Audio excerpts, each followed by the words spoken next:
Hi, everyone. Welcome to When Women Preach. This podcast exists to empower AAPI and Latino women faith leaders. I'm Joanna Choi, and we're here with our co-founder and executive director of Isaac, Young-Lee Herteg. And we have a special guest for this episode. Her name is Christine Tamara. Christine oversees Hispanic Access Foundation's relationships with more than 150,000 Latino churches in the U.S. and Puerto Rico. Before coming to Hispanic Access, Christine taught Spanish at the junior and senior high school level for 7 years. But while she was teaching, she also led and coordinated outreach events and community service trips for the student body. She's active with the Masterpiece Institute, which was founded by her husband, Reverend Fernando Tamara, and with the Bread for the World Network, with which she has conducted on-the-ground advocacy to congressional leaders in Washington, D.C. So she is very active in her community and work, so we're very excited to have her. Young and I met you last August when we attended the Thriving in Ministry event in Indiana, and we were led to form cohort groups in our areas. And I remember for a couple of days, Young was kind of scouting out and trying to collaborate, but it just wasn't, it just wasn't clicking, I think. And then we were put into these cohort groups, or we got to choose them to share ideas and resources and continue to collaborate outside of this event. And our group was made up of Isaac, Hispanic Access Foundation, and LABI, Latin American Bible Institute. And we just clicked right away. I think it was very evident that we started laughing together very quickly, and we just the ideas flowed very naturally. And so we formed this collaborative group and applied for the grant, and we got it. And so we just had a retreat a few weeks ago where we all got together to plan for the upcoming year. But we also showed up and we were taught to show up as loving adults, as Young led us into. And we were quite open and vulnerable with each other. But we also had a lot of fun, which is the purpose of this group as well. That's one of our core values. And so we invited Christine on the podcast to talk about the project and her experiences and the importance and just the perspective on our partnership and where we're headed. So, Christine, welcome. Thanks for joining us. It's really good to see you. It's great to see you too, Joanna and Young. I'm so happy to be here connected with my sisters in Christ. Well, maybe you can start us off by sharing with us Hispanic Access Foundation and the mission and values and what you do there.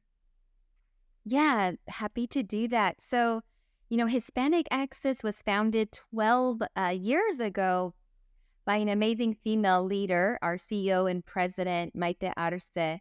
And the reasoning behind starting this amazing organization was her desire to build bridges to develop Latino leaders, to elevate their voices in areas where they are underrepresented, to be able to equip and inspire them, inspire Latinos to unite in solidarity on critical issues that affect all Americans, such as family, faith, business, government, education, the justice system, and more.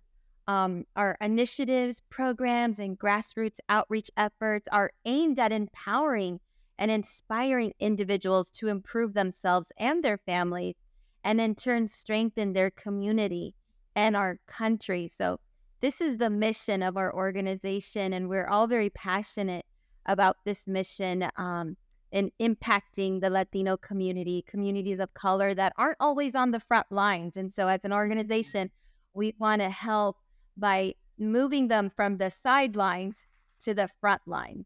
Yes, we are thankful to work for an organization that's led by a president with that passion and mission to drive the community to the front line.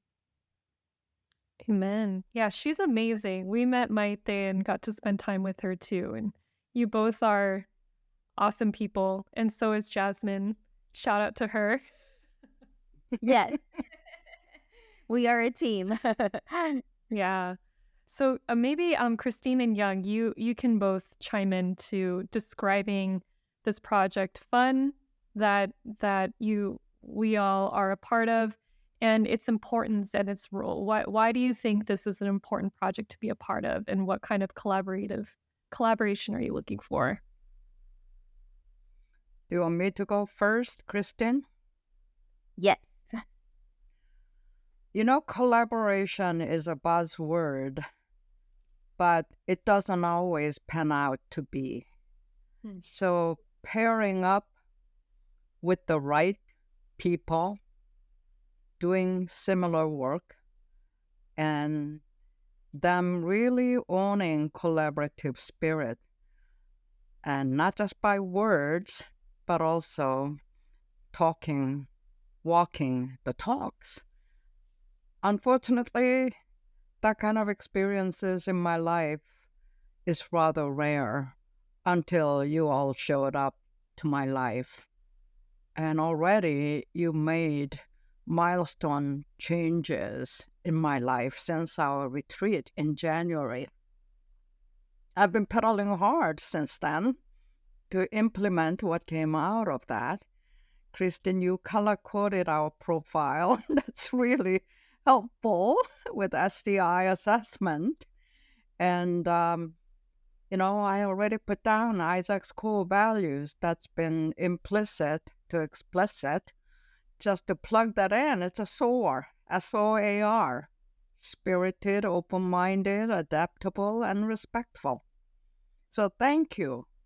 Every day I think of you and Maite, how you showed me and Isaac towards tangible, deliverable Isaac 2.0, sustainable and transferable Isaac 2.0 operating system. For this, you are God sent, and I'm deeply grateful for you. We are very grateful to you and Joanna and Angel and Isaac. We talked about how we met through the Thriving in Ministry initiative. And I remember, hearing Young on an office hours webinar a couple years ago and her sharing about the work that she was doing on Equal Pulpit. And that just attracted me like a magnetic force to this amazing female leader. And so when we attended the conference, there was no doubt in my mind. I was like, I want to connect. I want to learn. I want to collaborate with this amazing leader and her team. And so for me, it was just something that, I had already, I already had a desire to collaborate and learn and forming this cohort together was just a blessing from, I think, such a blessing. And, the name, I think it says it all. When we try to describe this new network that we created, that it literally just birthed from this collaboration, and the name, I love it, F.U.N, but what it stands for, Females United Network. And so that, I think, kind of sums up our mission, a little bit, that we are all female leaders, and we have been united by the work that we do. And not only by the work that we do, but I think also by us as individuals. When I came into this cohort with Isaac and we started the F.U.N cohort, I knew that we were going to collaborate. I knew we were going to do big things, but I, didn't anticipate the self-learning that was going to take place, the peer learning that we were going to cultivate.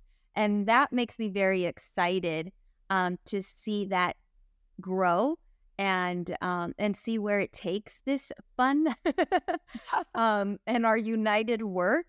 I think that it also is very eye-opening, in our work, especially at Hispanic Access, where, we're very, where we work closely with the Latino community.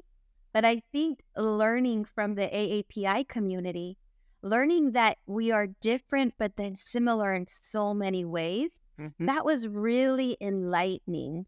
Um, and understanding that we have a lot more in common, We do. than we thought. We work We, with communities of color that have a lot of similar challenges and obstacles. So, Jan, go ahead and speak to that. I see you nodding your head. I thought even coming up with this name process was fun. We were like popcorn popping, brainstorming together. And, you know, in my proposal, I said many women of color are worker bees of the institutions, and we deserve to have some fun. Yes. So Yes. I think we do. Whenever we get together, it's really fun. But that doesn't mean that we don't advance. I mean, in a very fun way, the learning that took place at the retreat was just phenomenal. And I thank you for showing me the path towards what I just imagined. But now, as of today, I see operating system Isaac 2.0 thanks to you and Maite. Oh, yes. It was just amazing how that all orchestrated so well. I think each organization was able to kind of bring their strengths to the table. And we saw that when we became united. Yes, Yes. we had the strength assessment come to the table. We had the EOS operating system that Hispanic Access is so passionate about.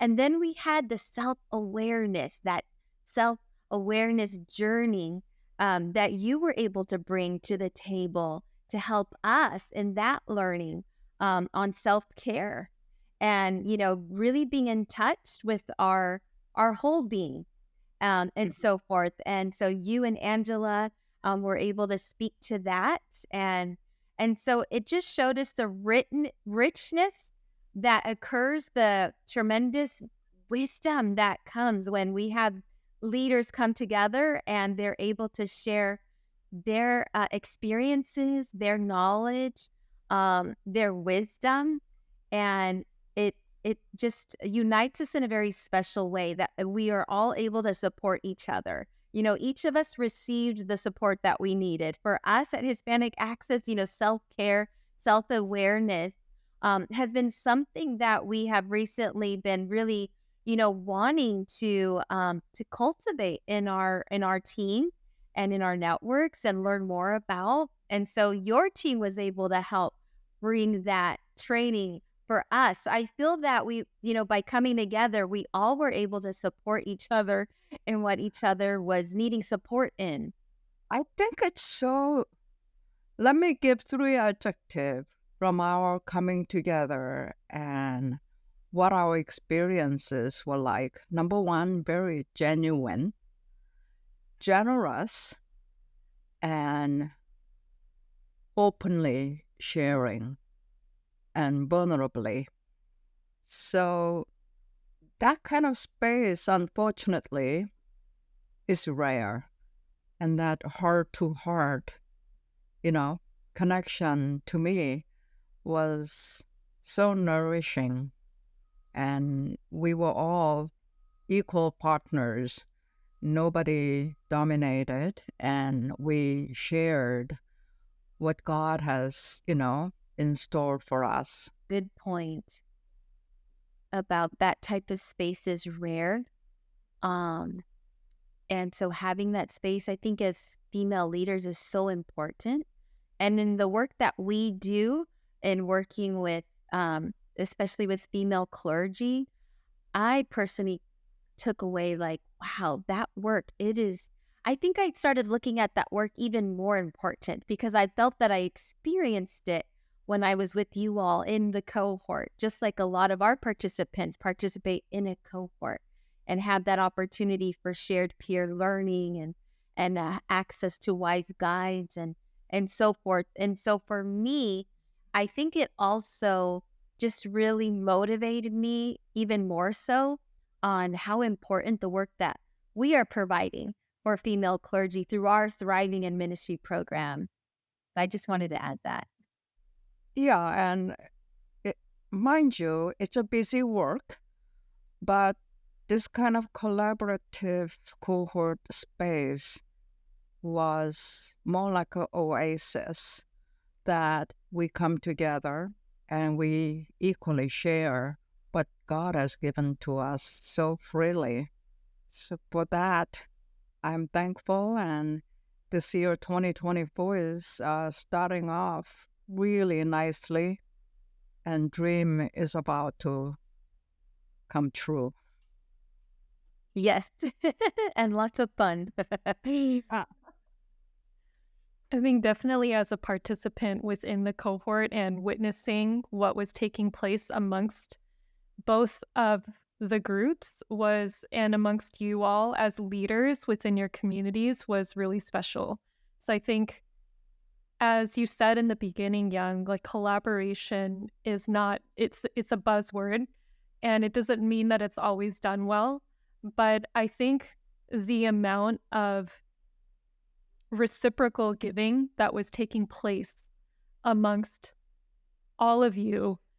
And as Christine, you said that you all were making sure that we all received what we needed from one another, and it's being implemented. And I don't know about you, but I did show up expecting to work right away or start working right away, but that's not what happened, right? There was that self-awareness piece and that giving of space to ourselves to have room to cultivate and to really think about how to love ourselves. That was so needed. But I also feel that the mental space is occupied a lot of times by women of color of showing up to get things done and to work, right? And it can be quite exhausting, I think, as you know, working in your professions and in what you do is difficult and grueling work.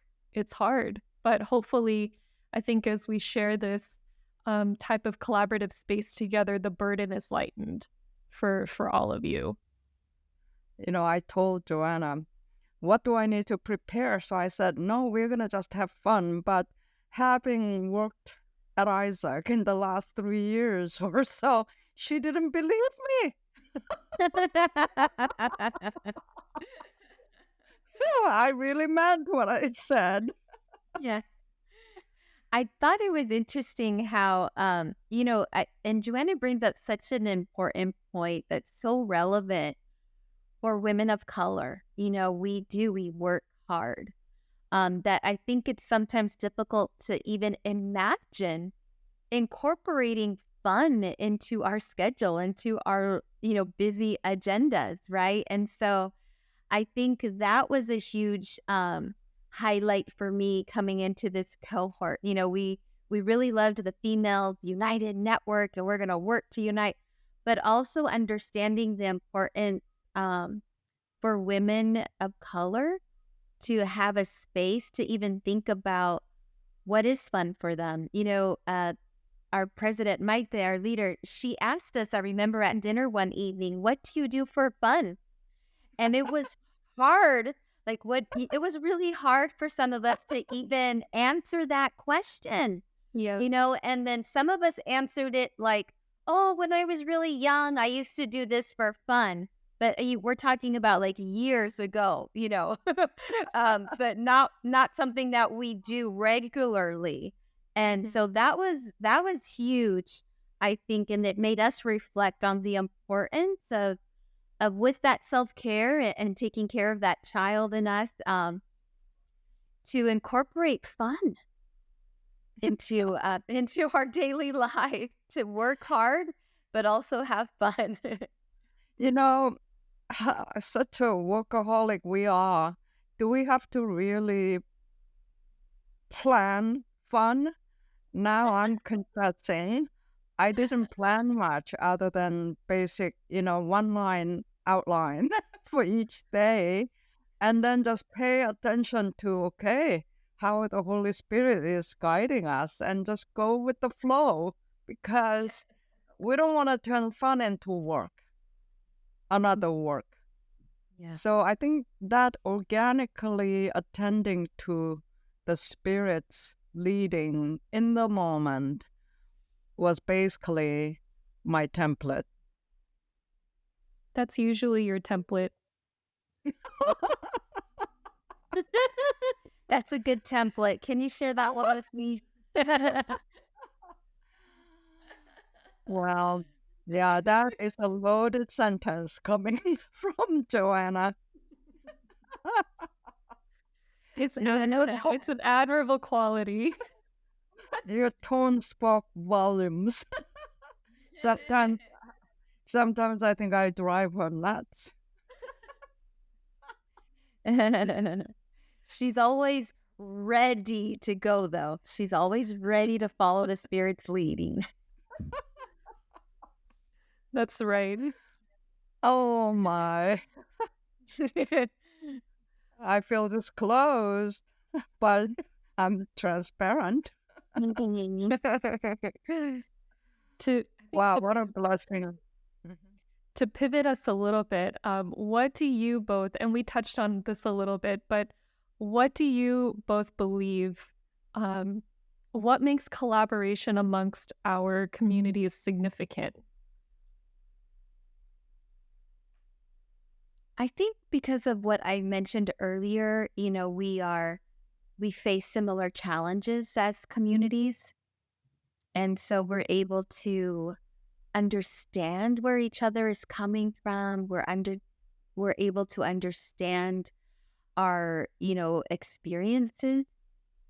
And so that in itself, I think, is able to help us collaborate well together because we understand where each one is coming from, right? And then Yeah. being able to understand that if we both come together, we can have an even greater impact.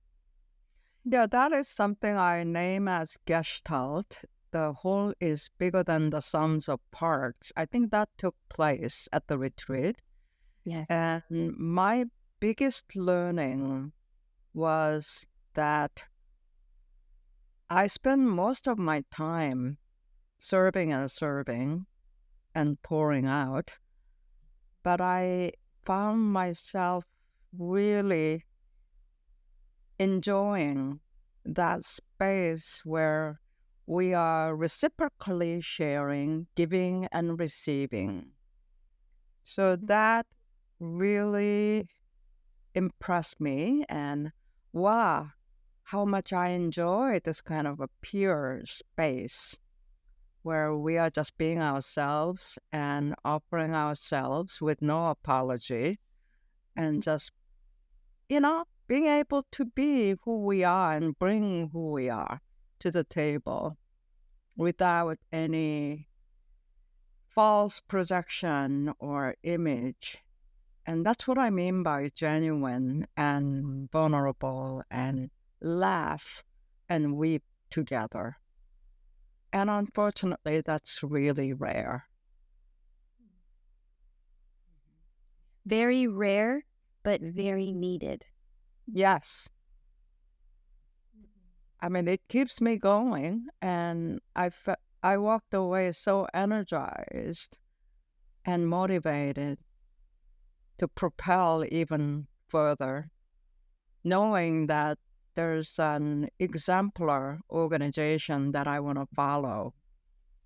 And I feel like since the retreat, I reached to a quantum leap in terms of taking Isaac to the next level as of this morning. I don't think we're going to go for EOS, but something much more affordable, software called Balloon Growth.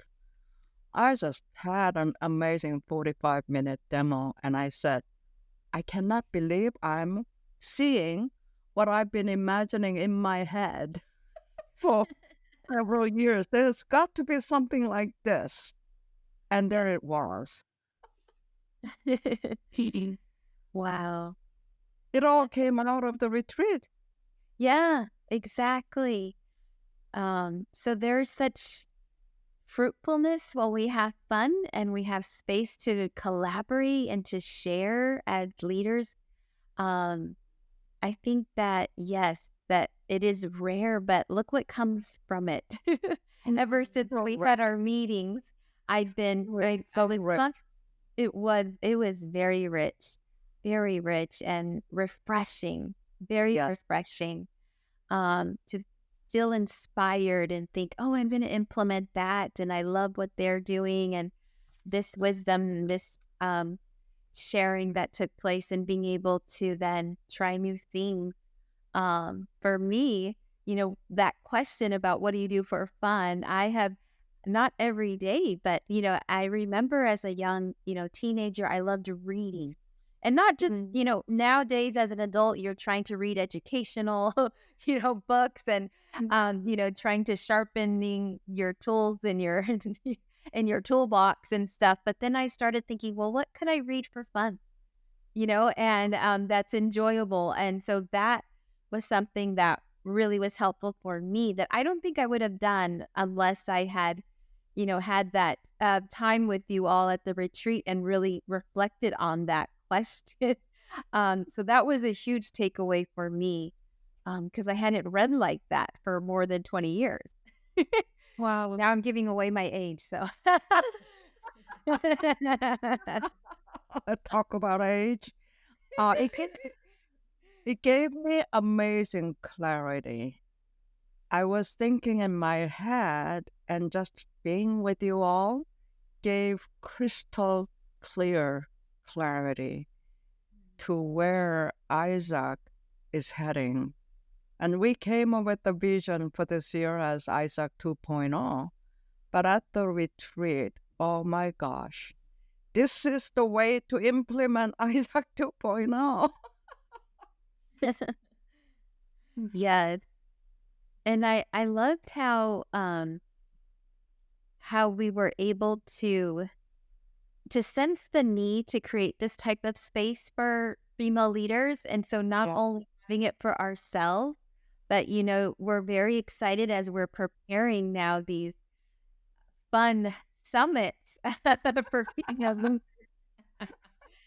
So, realizing how much it's impacted us, I love how we're all passionate and committed to plan to have this space for female leaders of color to come together. And, we talked about how a lot of times we can have workshops and seminars and trainings, but there's not always a fun component incorporated into that.